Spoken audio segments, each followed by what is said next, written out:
Trump's White House ballroom sounds like a simple story.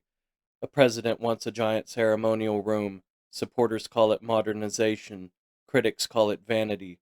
But the real story is not just that Trump wants a ballroom. The real story is that the funding explanation keeps changing. At first, the pitch was easy to understand. The White House hosts state dinners, foreign leaders, major ceremonies, and large political events. The argument was that the existing event spaces were not big enough, and that the White House needed a permanent ballroom instead of relying on temporary tents or outside venues. That part by itself is at least a real conversation. The White House is not just a residence, it is a stage for American power, so asking whether it needs a larger formal event space is not automatically ridiculous. But that is not where the problem is. The problem is the money. The project was originally estimated around $200 million.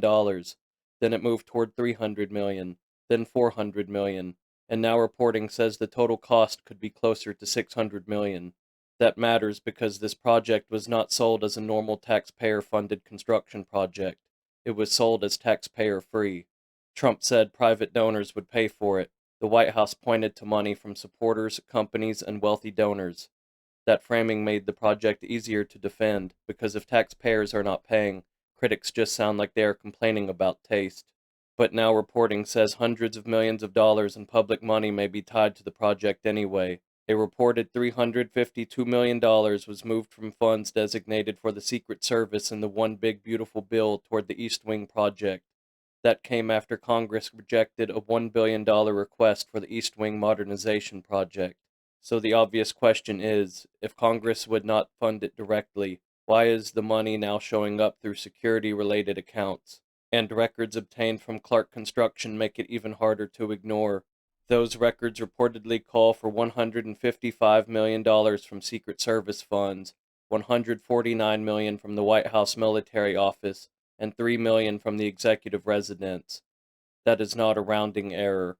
That is the taxpayer becoming one of the biggest donors after the public was told the project was taxpayer-free. The administration's defense is predictable.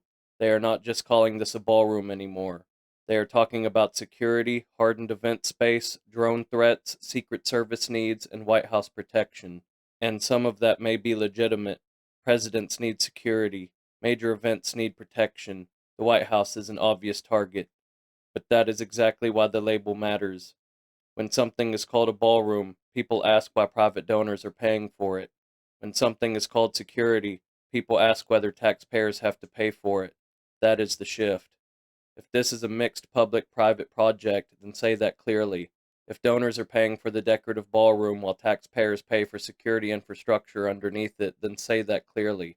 If the taxpayer is involved, stop selling it as taxpayer-free, because this is bigger than one room.